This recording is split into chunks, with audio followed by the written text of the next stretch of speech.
here with High Point Performance and with your Power in Parenting tip. I'd like you all to put yourself in this scenario. It's been a frustrating day.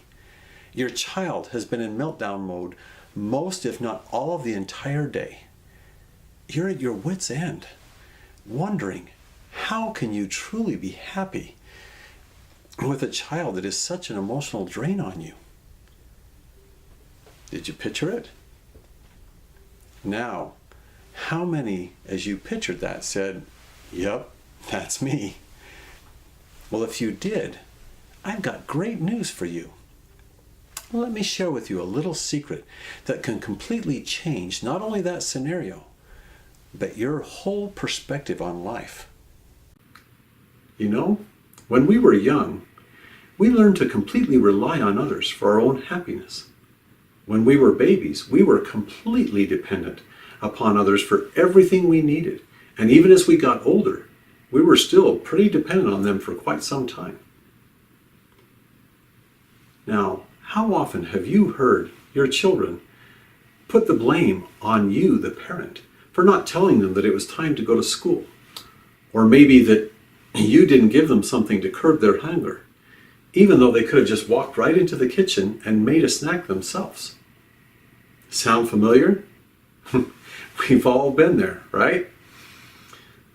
As we get older, our parents or our caregivers taught us to be more responsible and to eventually to be completely responsible for making our own decisions in our lives.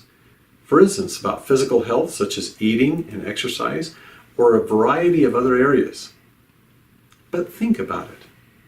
When was the last time that someone taught you to be responsible for your own emotional health, or to be an emotional adult?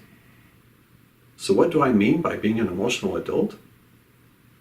When we're emotional adults, we realize that no one controls our emotions and our happiness but us.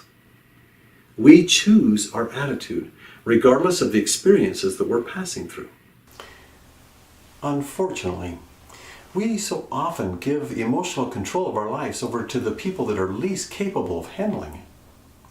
Think about that child that you're having so much difficulty with, and then ask yourself, how capable is that child of handling their own emotions in their own life? And is that the person that I really want to hand over my emotional life to? So often, we don't want to hear that it isn't that other person that is responsible for how we feel. But the reality is that you are completely responsible for how you feel. That's actually great news, because it means that we have the work to do to feel better. And when we do that work, we can be in a much better position to not only help ourselves, but to help our child feel better.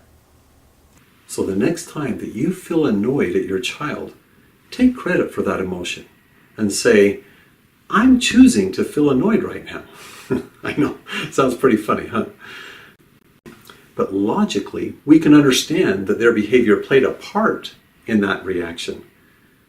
But that resulting emotion is ours. And the power in recognizing that and owning that is truly a new shift. Because you keep that power, you retain both the power and the ability to act and to move forward consciously and deliberately.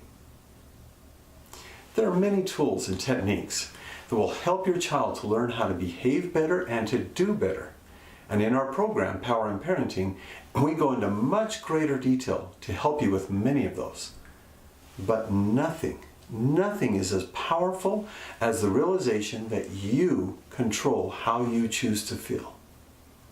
This allows you to let go of your frustration and the resistance that's inside of you, so that you can be a more effective tool in not only helping yourself, but in helping your child to reach their fullest potential. Just remember, the next step toward your journey towards peace, joy, and motivation is right in front of you. And we're here to support you every step of the way.